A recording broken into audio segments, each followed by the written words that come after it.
Justice Hemant Gupta ये कह रहे हैं कि उनकी ओर से अपील खारिज की जा रही है। अपील क्या थी? अपील थी कर्नाटक हाईकोर्ट के फैसले के खिलाफ। कर्नाटक हाईकोर्ट ने क्या कहा था? हिजाब एसेंशियल रिलीजियस प्रैक्टिस नहीं है।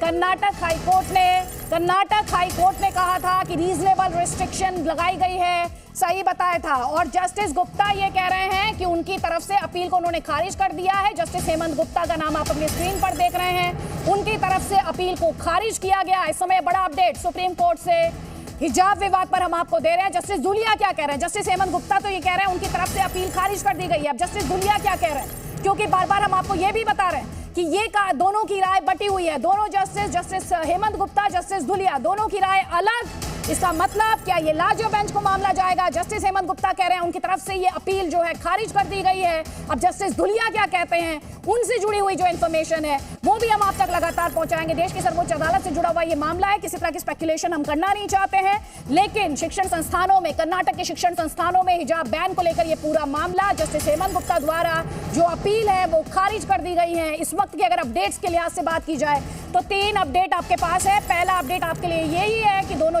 जस्टिस जो हैं उनकी राय बटी हुई है।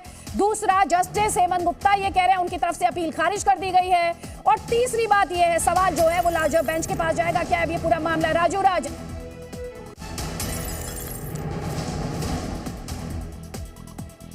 राज आप तक आवाज पहुंच रही है? जस्टिस हेमंत, बिल्कुल अदिति, जस्टिस हेमंत गुप्ता ने जो याचिकाकर्ताओं की जो अपील थी उसे खारिज कर दिया। यानी कर्नाटक हाईकोर्ट का जो फैसले को लेकर सुप्रीम कोर्ट में अलग अलग याचिकाएं लगाई गई थी उसे जस्टिस हेमंत गुप्ता ने खारिज कर दिया। लेकिन जस्टिस धुलिया इससे सहमत बिल्कुल भी नहीं है। जस्टिस धुलिया का कहना है कि साफ तौर पर कर्नाटक हाईकोर्ट के फैसले को खारिज किया और सरकारी आदेश को भी खारिज किया। यानी साफ है कि दोनों जजों के फैसले अलग है। तो निश्चित तौर पर अब ये कहा जा सकता है कि क्या अब हिजाब बैन को लेकर जो फैसला है, आदेश है, क्या एक बड़ी बेंच में जाता है या नहीं, ये साफ हो जाएगा थोड़ी देर में। लेकिन दोनों जजों की राय अलग अलग है। ऐसे में आज जो ये कहा जा रहा था कि सुप्रीम फैसला आएगा हिजाब बैन को लेकर, वो निश्चित तौर पर दर्शकों को एक बार फिर से बताते हैं जिन्होंने पॉडकास्ट अभी ज्वाइन किया। स्प्लिट वर्डिक्ट आया है। 2 जस्टिस की बेंच थी, justice Hemant Gupta, justice Dhulia. Split verdict आया है। दोनों जज, स्प्लिट वर्डिक्ट का मतलब सीधा सा दोनों जज एक बात पर सहमत नहीं है। दोनों जज की राय, दोनों जस्टिस की राय अलग अलग है। जस्टिस हेमंत गुप्ता द्वारा जो अपील की गई थी, बार बार हम आपको स्पष्ट कर रहे हैं, जस्टिस हेमंत गुप्ता द्वारा अपील को खारिज किया गया है। जस्टिस धुलिया जो है उन्होंने जस्टिस धुलिया ने इस अपील को खारिज नहीं किया। और अब ये पूरा मामला, इस वक्त एक और बड़ा अपडेट आपके लिए ये आ रहा है कि चीफ जस्टिस ऑफ इंडिया को ये मामला भेज दिया गया है। जाहिर तौर पर ये स्प्लिट वर्डिक्ट है और इसके बाद निगाहें लार्जर बेंच पर भी टिकी हैं। राजू राज, और क्या अपडेट है आपके पास?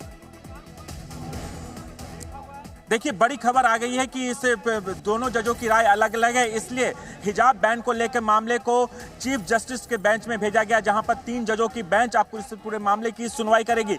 यानी जो आज सुप्रीम फैसला आना था वो आज नहीं आया, क्योंकि दोनों जजों की राय अलग अलग इसमें मामले आई है। अब चीफ जस्टिस के बेंच में इसे भेजा गया है। अब इस पूरे मामले की सुनवाई चीफ जस्टिस के बेंच में होगी। अब देखना होगा कि चीफ जस्टिस के अलावा इसमें 2 और जज कौन कौन हो सकते हैं। एक सेकंड दर्शकों को एक बार फिर से बताते हैं, क्योंकि ये बड़ा अपडेट है। हम आपको बता रहे हैं सिलसिलेवार तरीके से। स्प्लिट वर्डिक्ट है, दोनों जस्टिस की राय एक नहीं रही। मामला अब सीजीआई को रेफर कर दिया गया है। बड़ी बेंच अब इस मामले को सुनेगी। मेरे सहयोगी राजू राज इस वक्त हमारे साथ है, चीफ जस्टिस ऑफ इंडिया।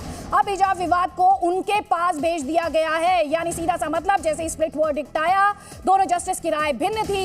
ये सवाल उठ रहा था कि क्या दोनों जस्टिस एक ही बात पर एग्री करेंगे, सहमत होंगे, नहीं हुए सहमत। अब इसका सीधा सा मतलब है लार्जर बेंच के पास जाएगा, सीजीआई को, चीफ जस्टिस ऑफ इंडिया को ये भेजा गया है। अब इसके मायने क्या है वो समझने के लिए राजू राज के पास चलते हैं। राजू राज।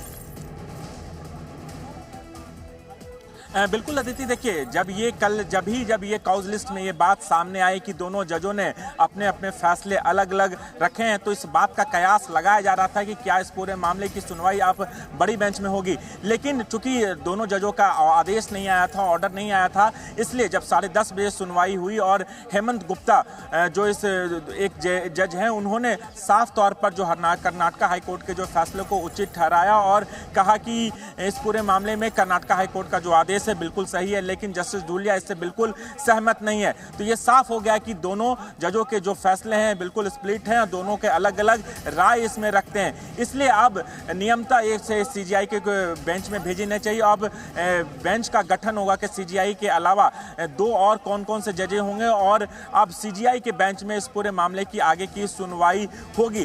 तो आज के कर्नाटका हाईकोर्ट का जो आदेश है, उस आदेश पर जो हेमंत गुप्ता ने अपनी सहमति जाहिर की है कि चूंकि इंस्टीट्यूशन के अंदर एक माहौल होना चाहिए, समरूपता होनी चाहिए। आपके पास आती हूं, जिन दर्शकों ने ब्रॉडकास्ट अभी ज्वाइन किया जल्दी से उन्हें बताते हैं। सबकी निगाहें टिकी हुई थी कि हिजाब विवाद को लेकर दो जस्टिस हेमंत गुप्ता और जस्टिस धूलिया क्या फैसला सुनाते हैं। हम आपको बार बार ये बता रहे हैं कि स्प्लिट वर्डिक्ट आया, दोनों जस्टिस जो थे वो एक बात पर अग्री नहीं किए।